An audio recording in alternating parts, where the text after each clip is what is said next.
mad enough never to tire of it, makes you hold all other things tawdry and cheap for it, if life seems empty and useless without it, if all you scheme and you dream is about it, if you'll gladly sweat for it, fret for it, plan for it, lose all your terror of man for it, if you'll simply go after the thing that you want with all your capacity, strength, and sagacity, faith, hope, and confidence, stern pertinacity, if neither cold, poverty, famish, and gaunt, neither sickness nor pain of body and brain can turn you away from the thing that you want, if dogged and grim you besiege it and beset it, you'll get it.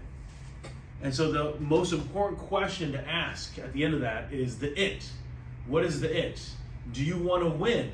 So a lot of times people will come in here and listen, I've done this. I've literally coached hundreds of agents for the last 11, 12 years. And they will always tell me that they want to earn big income. They'll always tell me that. Sure, I want to earn 6 figures. I want to earn 7 figures, right? And then the moment that the rubber hits the road, the biggest struggle is putting forth the effort that's required to get that, right? So if you want to earn $120,000 of income, which again isn't a lot, it's $10,000 a month of a commission, it means that you're putting yourself in the top 20% of the country in income earners. That means your habits, your skill set, your knowledge, your effort and drive should equate to the top 20%. Now you want to go a little bit further along, just so you know, the adjusted gross income of the top 1% of tax returners is $424,000. That's the top 1%. So a lot of times when people tell me, sure, I want to earn $1 million a year, I go, great. Let's first start then with the top 1%. Because there's a significant difference of the top 1%ers are earning $424,000. We know them. They're physicians. She went to high school. After going to high school, she went to 4 years of undergrad. After 4 years of undergrad, she then went to 4 years of medical school. After 4 years of medical school, became a grunt worker. We call them residency. And they worked for $40,000-$60,000 a year, and they worked about 80 hours a week. That's the limit. They used to push them through more. They might moonlight. But basically then, for the next 4 years, they dedicated life. And then if they wanted a specialty, they put 2 to 3 more years. That puts them as physicians, earning about $500,000 to $1 million, depending on their specialty. If they're a neurosurgeon, just tag on another 4 years, because it had to be surgery and then neuro.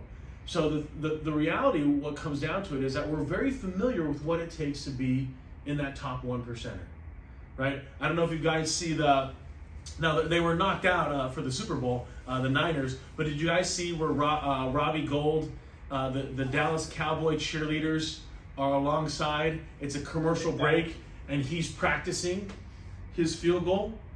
That, to me, is what separates people that can do it and get it done. And so because he's practicing in the Dallas Cowboys during a commercial, when it's 0 degrees out in Green Bay, Wisconsin, and there's 3 seconds to go, he knocks it through the uprights. That's it.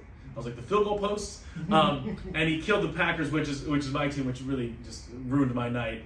Well, just actually for a few minutes, you move on. I'm not a part of the team. So I think about all those things. The most important things that you're going to do are the things that I don't see. The things that Johnson and I don't go on meetings with you. We're not going to see you when you're in your car making 30 dials before you come into the office.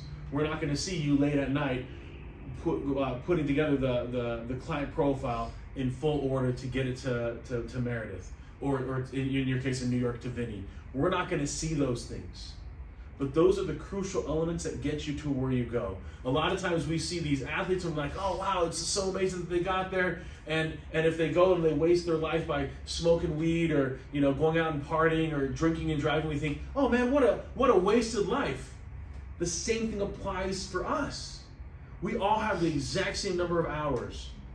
Are we really going after it with what we want, right? Do we have that will to win? And that's where we're going to start today. So Johnson and I are going to, we put together some different concepts here.